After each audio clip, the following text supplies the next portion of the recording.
I want to welcome you back to Garden Fever. I'm Corey Lefevre, your host, coming to you direct from northern Utah. Today I got a bunch of stuff I want to talk to you about, one of them being a gift that I received for Christmas, which I thought was interesting and definitely wanted to share with you. It was a plant I hadn't heard of up until recently, and lo and behold, someone got it for me for Christmas. So we in an upcoming video, I just barely planted the seeds and got it going. We haven't really fully grown it, and that plant is the zombie plant. It's mostly grown as a novelty plant. It does have a pretty flower that it blooms. It is perennial.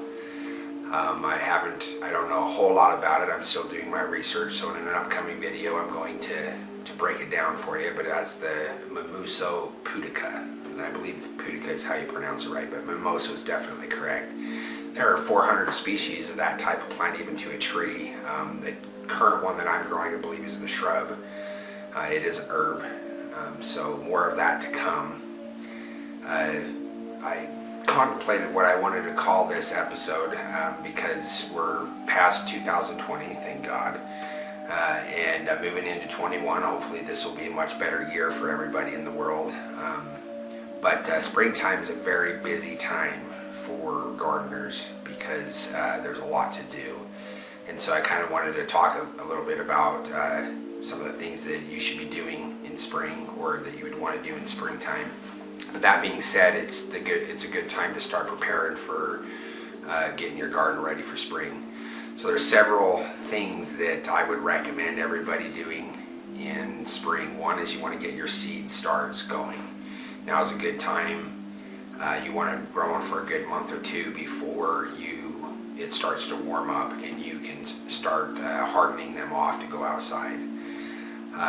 One thing I wanted to talk to you about was one problem a lot of beginner gardeners run into when starting seeds is they get long and stemmy because you start them indoors, it's still cold outside, and what happens is they shoot a long stem out and kind of reach for the light, and that can cause them to be very floppy and eventually weakening the base of the stem to the point where they don't do very well.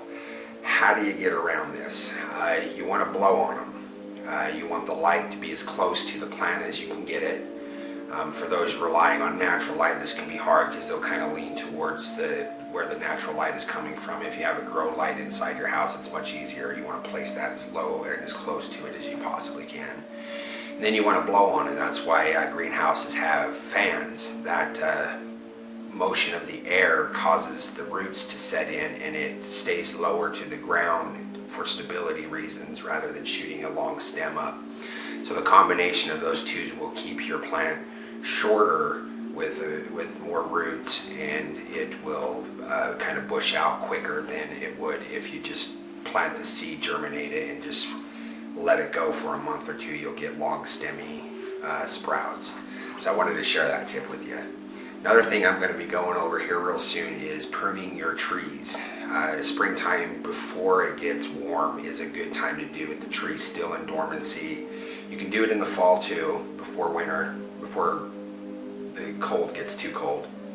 But I usually do it in the spring, right before springtime, before it starts to warm up. A tip there is you want to make your cuts at a 40-degree angle. That's something that a lot of people don't know. I'll try and get an example. When I do the video, I'll give you up-close examples of that.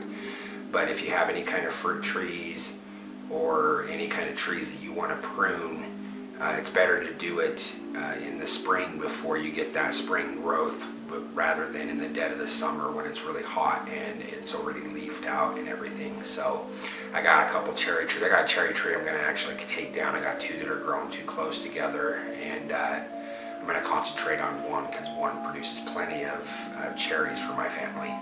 So that being said, I'm going to end up cutting down one totally, but I'll give an example. I've got peach tree, nectarine tree, apricot tree, plum trees that I'm going to prune a little bit to start training their growth, and I'll have a video coming soon about that.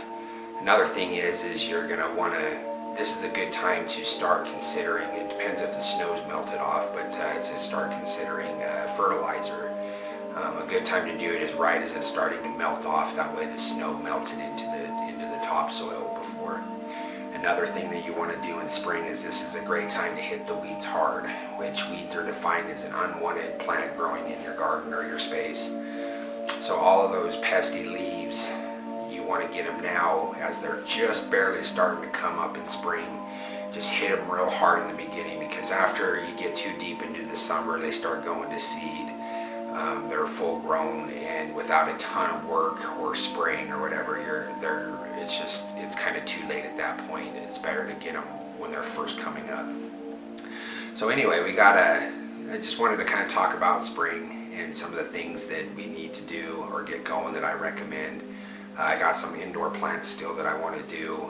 Have been real busy with my work, but things are starting to level out now as we enter into 21. I want to wish everybody a happy 2021. Thank you for watching. Subscribe, bell, comment, all that fun stuff. And if you have any suggestions for videos, feel free to reach out to me. I'm always looking for ideas and things. I want to know what you guys are interested in seeing, so feel free to share that with me. Anyway, with that, I'll leave you for now, and thanks for joining, and remember to make the world a paradise one yard at a time.